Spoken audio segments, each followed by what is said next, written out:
со господин Георгиевски, кои се вашите проценки пред се околу оваа криза во однос на прехрамбената индустрија, колку е таа резултат на несоодветни мерки, криза во снабдување или пак шпекулативен однос на релација, евентуален шпекулативен однос, да не бидам погрешно сватен, на релација снабдувачи, големи трговски ланци и малопродажни. Веднаш ќе се надоврзам, значи како представник на Сојузна стопански комори, односно како представник на микро, мали и средни предпријатија, на тоа дека цената на зејтинот која што ја коментираме сега е доста висока како инпут. Не доста висока, него многу висока. Пред само една година чинам дека беше 50-60 денари, а сега влегуваме со некоја инпутна вредност на 130 денари и гледаме дека сме задоволни. Мислам, министерот сега обрна доста внимание во однос на широките народни маси, во однос на домаќинствата како купувачи и така натака. Сметам дека бизнисот најмногу страда во овој момент.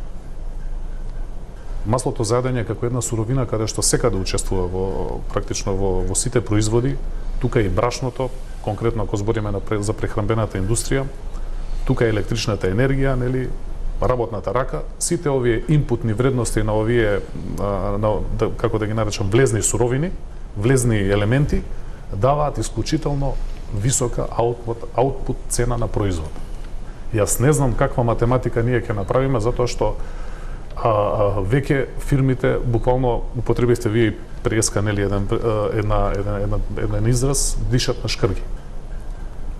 Затоа што фирмите дишат на шкрги одамна, од ковид кризата, па енергетската криза која што беше есента, која што малку се стивна повторно избувна со енергетската криза и предизвикана од војната и така. Јануари енергетската и сега финале војната што се случува близко, релативно близко до нас. Сакам да кажам дека дојдено е време буквално во кое што се снаоѓа секој како што знае и умее. Меѓутоа дојдено е време каде што веќе нема каде бизнисот. Верувајте дека секојдневно добивам сериозни повици, разговори, објаснувања и практично се удираме на некој начин во зид затоа што нема екзит варијанта. Прескапи се влезните суровини. Па денеска килограм брашно ви е 34 денари. Тоа е околу 550 евра, чинам така тон. Еве денеска конкретно баш разговаравме дека електричната енергија во однос на период пред една година 300% повисока. Добивме сметка, конкретно мојата компанија.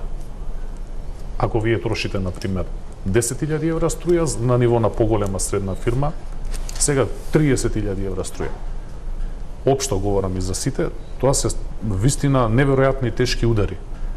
Го водам на овој начин разговорот, сакајќи да бидам конкретен и сакам да насочам дека, и неколку пати веќе повторувам, две конкретни мерки кои што значително би придонеле да во прехранбената индустрија тој удар се амортизира. Тоа е она субвенција на електричната енергија, да дел од потрошувачите на електрична енергија, како што знаете, кои што се наоѓаат на регулиран пазар за електрична енергија, веќе се дел микро, мали предпријатија и дел од средни, меѓутоа и останатиот дел од средните предпријатија да влезат во таа регулирана цена каде што чинам дека е дупло поскапа електричната енергија. И вториот момент, кој што е исклучително важен, е да се активираат стоковите резерви, кои што практично се чуваат за вакви ситуации. По соодветно ниски цени, за да ни овозможат на компанијата во прехранбениот дел да ја пребродиме оваа криза и со најмалку последици. Господин Георгиевски, првото прашање беше за активирање на стоковите резерви, второто? Докаде е со законот за нефер трговски практики при снабдување со синџири со храна, кој што сметам дека е исклучително значаен и кој што ќе даде една нова димензија во однос на економијата во нашата држава. Една широка област. Да, вграден е законот за нефер трговски практики во новиот закон за потрошувачи, кој е доставен до надлежните институции за мислење и многу брзо ќе биде усвоен и во владина седница. Дали ние коморите ќе го видиме? Секако дека ќе ви го пратиме, но првично треба од правен аспект и мислење да дава другите институции кои треба да направат надзор, контроли и слично. во делот на примената на новото законско решение, за тоа да биде готово кога ќе биде пратено во собрание и таму дополнително може да се организира јавна расправа, иако ние со најголемите тристопански комори ќе го споделиме претhodно и ќе го дискутираме законот, кој вглавном, речиси над 90%, е усогласен со практиките кои се применуваат во европските земји. Но дополнително на тоа и во постоечкиот закон за заштита на потрошувачите има такви одредби кои не биле толкувани како што треба и ако сте следиле, јас како Министерство за економија сме пратиле писмо до Државен пазарен инспекторат да постапуваат и по одредбите во делот на нечесно тргување во нашата Кратко, држава. министре, Ова ќе биде прашањето два пати го постави. Ќе се зголемат казните и секако дека има дополнителни механизми се со цел да бидат значи во сигурност посебно производителите, а секако дека и потрошувачите. Сосема накратко на два пати го постави господин Георгиевски прашањето околу има потреба или нема потреба. Тие сметаат дека има потреба од активирање на државните резерви во функција на импут за бизнис. Ние редовно држиме состаноци и со директорот на Агенцијата за стоковни резерви и дирекцијата за нафта и нафтени резерви, секако дека и до другите колеги од економските ресори. До овој момент мислиме дека нема потреба да се пуштат државните резерви и во делот на нафтените резерви, во делот на стоковните резерви, имајќи во предвид дека во континуитет имаме снабдување и со репроматеријали и со суровини, како што наведовте вие и во почетокот на емисијата, за одредени производи веќе се произнесуваат и нашите производители дека имаат доволни залиги, дека имаат редовно снабдување. Во делот на цената ние преземаме мерки, веќе мерките се во функција, како што се намалување на ДДВ-то, давање дополнителни средства на ранливите категории на граѓани, укинување на царински давачки и слично. Веќе кажав дека ќе има дополнително и бескаматни кредити со грант компонента за производителите на овие производи, ако е потребно и ако има дополнителни големи ценовни шокови